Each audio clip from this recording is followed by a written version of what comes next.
राज बहुत मेहनत के बाद बहुत कुछ खोकर जिंदगी में एक बड़ी कंपनी में सीईओ बना है। अब वो चाहता है कि सुकून से जिंदगी जिए, शहर के भाग दौड़ शोर शराबा से दूर शांति से रहें। राज और राज की पत्नी सुधा ने एक घर लेने के बारे में सोचा, शहर से दूर शांत इलाके में। बहुत तलाश करने के बाद एक घर मिल गया, नया बना हुआ था। 20 लाख रुपए में बहुत बड़ा घर मिल गया है। दूर दूर तक सिर्फ खेत, खेत के बाद जंगल, बहुत शांत सुकून भरा, जैसा राज को चाहिए था वैसा ही। राज और सुधा की नजर उस घर पर पड़ते ही उस घर ने अपने तरफ आकर्षित कर लिया। बिजली पानी सबका सही बंदोबस्त है। उस एरिया से 2 किलोमीटर के दूरी पर मार्केट है।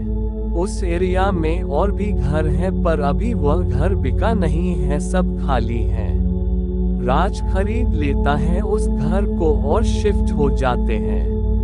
अब राज को ऑफिस से घर आने में 2 घंटे का समय लग जाता है, लेकिन राज घर पर बहुत सुकून से रहता है। डिनर के बाद राज सुधा छत पर टहलते हैं। चारों तरफ अंधेरा अंधेरा, खेत और फिर जंगल, मनमोहक शुद्ध हवाएं, बहुत खुश हैं दोनों और ऐसे ही खुशी खुशी रात बीत जाती है।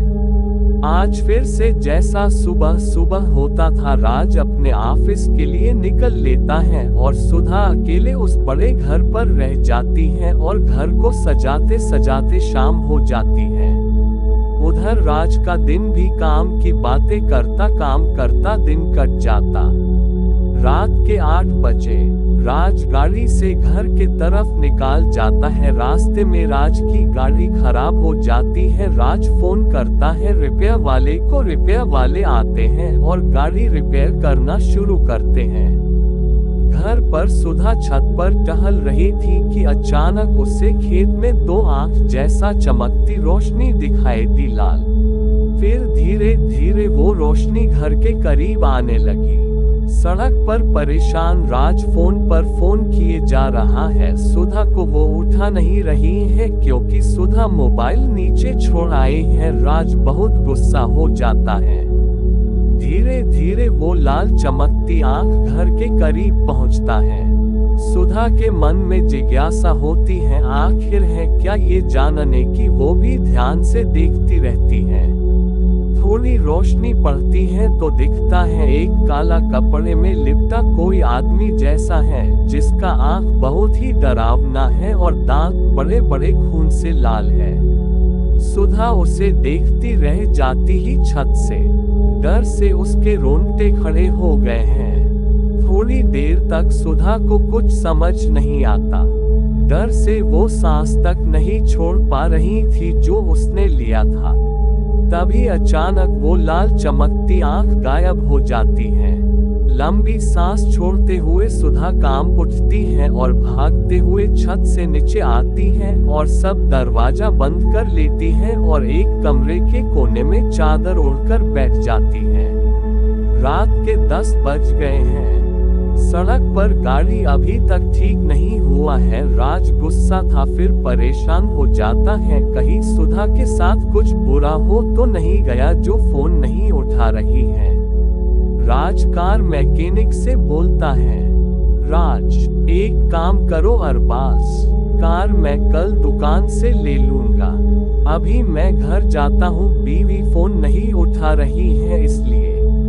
अरबाज, जी साहब जी आप जाए, मैं ठीक करके गराज में खड़ा कर दूंगा। राज ऑनलाइन कैब बुक करता है और घर के लिए निकल लेता है। सुधा इतनी डरी हुई है कि वो बाहर ड्राइंग रूम में रखा मोबाइल भी नहीं लेने जा रही। चादर ओढ़े रूम के एक कोने में सुधा डरी हुई बैठी थी। डिंग डिंग बेल की आवाज से सुधा चौंक जाती है और समझ जाती है राज आ गया। भागते हुए जाकर सुधा दरवाजा खोलती है और राज से लिपट जाती है और फूट फूट कर रोने लगती और जल्दी जल्दी बोलती है, सुधा, राज मुझे बचा लो, वो हमें मार डालेगा, चलो यहाँ से। लौट जाते हैं, यहाँ नहीं रहना, अभी चलो। राज तुम कुछ बोल क्यों नहीं रहे हो? और फिर सुधा राज को देखती है। राज मुस्कुराता है और कहता है, राज चलो पहले अंदर चलो, आराम से बैठो। राज का मुस्कान आज एक अलग ही मुस्कान है। राज एक गिलास पानी लेकर आता है और सुधा को देता है। सुधा को पिलाता है और पूछता है, राज क्या हुआ अब बताओ। सुधा फिर रोने लगती है और कहती है, तुम मेरी बात समझ क्यों नहीं रहे हो? वह पीछे जंगल से एक भूत आया था हमारे घर के करीब और गायब हो गया। राज तुम्हें काटा तो नहीं ना? अभी तुम कहीं नहीं जा सकती, कल चले जाना। ये बोलते हुए राज सुधा को रूम में ले गया, लेकिन सुधा डरी हुई राज से चिपकी हुई थी और रोए जा रही थी। राज और सुधा धीरे धीरे एक होने लगे और फिर दोनों बिस्तर पर लेट गए। राज सुधा को फुसलाने लगा और दोनों प्यार में खो गए, फिर सो गए। 11 बजे रात का समय था। डिंग डिंग, घर का बेल कोई बजा रहा है। सुधा कहती है, कौन बजा रहा है, जरा जाकर देखना। राज बिस्तर पर नहीं है। सुधा डर जाती है और कपड़े पहनती है। बेल बजे जा रहा है। डिंग डिंग, बाहर आकर सुधा देखती है राज बाहर है। दरवाजा खोलती है। दरवाजा खोलते ही राज गुस्से में है, सुधा को एक थप्पड़ मार देता है और कहता है, क्या हो गया तुम्हें? मैं इतना परेशान हूँ। मेरी गाड़ी खराब हो गई है और मैं तुमको फोन किया जा रहा हूँ, तुमसे एक फोन नहीं उठाया जा रहा है और सो रही हो आराम से, मेरा जिंदगी हराम करके। मैं परेशान हूँ कि क्या हुआ, कुछ हो तो नहीं गया तुम्हें? ये सब सुनकर सुधा चौंक कर सदमे में चली जाती है और बैठ जाती है वहीं पर। अब सुधा को खिड़की, दरवाजे, हर जगह वही भूत काला सा और आंखें लाल चमकीली, दांत नुकीले और उस दांत में वह खूनी मुस्कान दिख रहा है। राज के थप्पड़ और डांट के बाद सुधा सदमे में नीचे बैठ जाती है और हर तरफ सुधा को भूत दिखने लगता है और सोचने लगती है, राज अभी आया है तो फिर वो कौन था जो 2 घंटे पहले आया था, जिसके साथ मैं सोई थी? कहीं ये मेरा सपना तो नहीं या डर के वजह से कोई वहम हो गया हो मुझे? अब वो बात राज से सुधा बता नहीं सकती थी जो अभी सपना या वहम दिखा था। आंसू पोंछते हुए सुधा जल्दी जल्दी राज के लिए खाना बनाती है। डर से सुधा बार बार किचन से राज की तरफ देखते रहती है कि राज यही है या नहीं। फिर राज सुधा डिनर करते हैं। राज अभी भी गुस्से में है, सुधा से बात नहीं कर रहा है।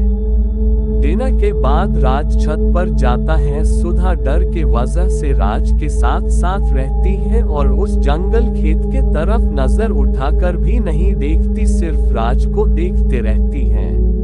राज बार बार सुधा को अपने तरफ देखते हुए देखता है। वो डरी हुई मासूम सी लग रही थी। राज सोचता है, मेरे थप्पड़ मारने के वजह से लगता है सुधा डरी हुई है। राज सुधा से अपनी गलती और दुर्व्यवहार पर माफी मांगता है। फिर राज सुधा को लेकर सोने चला जाता है।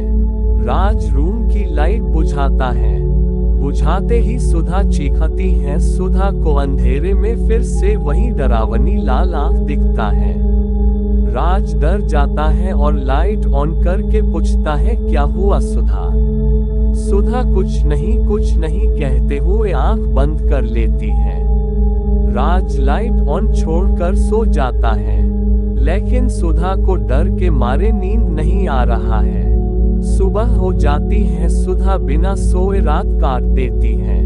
सुबह जैसा सुबह होता था वैसा आज का सुबह नहीं है। बिना सोए सुधा बीमार सी लग रही है।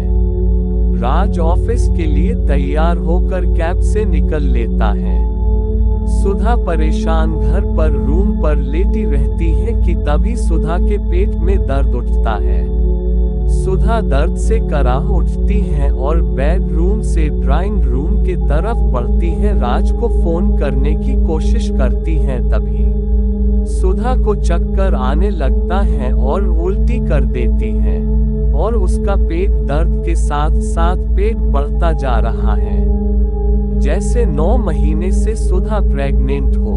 सुधा थोड़े आगे बढ़ती है, तभी कांच के टेबल पर गिर जाती है।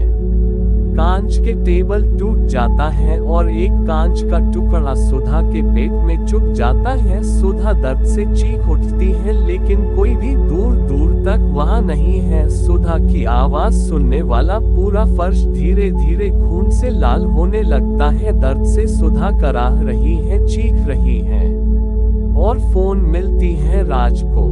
राज अपने ऑफिस पहुंच जाता है और अपने काम में लग जाता है, तभी फोन आता है। सुधा का सिर्फ दर्द और कराहने की आवाज आती है राज के पास। राज तुरंत ऑफिस से निकल लेता है घर के लिए।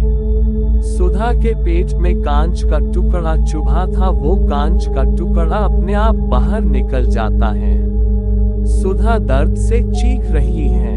फिर उस जगह जहां कांच से कटा है, उस जगह से एक बच्चे का हाथ निकलता है। राज रास्ते में पुलिस को फोन करता है और जैसे तैसे जल्दी जल्दी भागते हुए घर पहुंचता और पुलिस भी साथ में पहुंचती है। देखते हैं एक काला बच्चा खून से लथपथ वहां बैठा है, आंखें लाल, नाखून नुकीले और सुधा वहीं मरी हुई पड़ी है। ये देख हैरान हो जाते हैं। तभी वो बच्चा राज की तरफ देखने लगता है। राज पुलिस का बंदूक लेकर तुरंत उस बच्चे को गोली मार देता है। शैतान का बच्चा वहीं मर जाता है। पुलिस राज से बंदूक छीन लेता है, नहीं तो राज पूरी बंदूक की गोली खाली कर देता। बच्चे को गोली लगते ही बड़ी जोर से बिजली कड़कती है और बारिश शुरू हो जाती है। राज सुधा को जगाने की कोशिश करता है, लेकिन पुलिस चेक करती है और कहते हैं यह मर चुकी है। राज सुधा के मृत पड़े शरीर को हिलाते हुए उठने के लिए कहता है और रोते रोते हंसने लगता है और पागल हो जाता है। पुलिस सुधा और बच्चे की बॉडी लेकर चले जाते हैं पोस्टमार्टम के लिए। राज घर पर ही हंसते हंसते इधर उधर टहलने लगता है। डॉक्टर आते हैं और राज को भी हॉस्पिटल ले जाते हैं बेहोशी की दवा देकर। राज को पागल खाने इलाज के लिए भेज देते हैं। सुधा और उस बच्चे की डेड बॉडी पोस्टमार्टम के लिए भेज दी जाती है। पोस्टमार्टम के बाद बॉडी डेड बॉडी रूम में रख दी जाती है। दिन से रात हो गया है, ऐसा लग रहा है आज यह बारिश और बिजली दुनिया खत्म कर देंगी, रुकने का नाम नहीं ले रही है। रात के 2 बजे का समय है। डेड बॉडी रूम के सिक्योरिटी गार्ड अपने ड्यूटी पर सो रहा था। उसे कुछ आवाज सुनाई दी। गार्ड डरपोक तो था ही, पर उससे ऐसी आवाज सुनाई देती रहती थी, इसलिए वो अपने कुर्सी से हिला भी नहीं देखने की क्या हो रहा है। थोड़ी देर बाद डेड बॉडी रूम का दरवाजा जो लॉक था, उसे जोर जोर से अंदर से कोई पीटने लगा।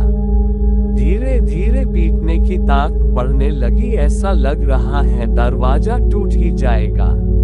ये देख गार्ड वहां से भागता है, चीखते चिल्लाते हुए बचाओ बचाओ, भूत भूत। और 2-3 गार्ड आते हैं वहां पर, तब देखते हैं वो दरवाजा टूटा है और वहां पर सभी डेड बॉडी इधर उधर गिरी पड़ी है। सिक्योरिटी गार्ड सभी मिलकर सभी डेड बॉडी सही जगह पर रखते हैं। तब पता चलता है एक बॉडी वहां नहीं है, उसी बच्चे का। सभी गार्ड फौरन तलाशने लगते हैं और अंदर बाहर देखते हैं कोई ले तो नहीं गया। फिर गार्ड सीसीटीवी रूम पर फोन करते हैं देखने के लिए क्या हुआ था यहाँ पर। सीसीटीवी ऑपरेटर चेक करने लगता है, तभी उसके रूम का दरवाजा खुलता है। सीसीटीवी ऑपरेटर देखता है कोई नहीं है, फिर वो अपने काम में लग जाता है। कुर्सी पर बैठकर उसके पैर जो जमीन पर थे, वहां पर वो बच्चा भूत बैठा है जो बहुत प्यारा दिख रहा था कि तभी उसके वो शैतानी खूनी दांत बड़े होते हैं और छोटा सा मुंह बड़ा सा बन गया और सीसीटीवी ऑपरेटर का एक पैर पर ऐसा काटा जब तक कि सीसीटीवी ऑपरेटर को दर्द होता पैर शरीर से अलग हो गया। सीसीटीवी ऑपरेटर चीखता है। सभी लोग वहां पहुंचते हैं, देखते हैं सीसीटीवी ऑपरेटर मर चुका है। उसके शरीर के बहुत से अंग गायब हैं, किसी खूंखार जानवर ने खा लिया है लगता है सभी को। पुलिस आती है वहां पर। यह सब देख हॉस्पिटल के सभी स्टाफ डर कर हॉस्पिटल से जाने लगते हैं। रात के 4 बजे हैं। अब पुलिस इसकी जांच पड़ताल में लग जाती है और उन्हें कोई भी नहीं दिखता सीसीटीवी में और वो कहते हैं हम मानते तो नहीं है, पर आज का केस हमें भूतों पर यकीन करने को मजबूर कर रहा है, किसी बहुत शक्तिशाली शैतान का। तभी नास चीखती डरती रोती भागते हुए आती है और कहती है पुलिस से, पेशेंट नंबर 13 को किसी ने बहुत बुरी तरह से मार डाला है और शरीर के अंग भी गायब है।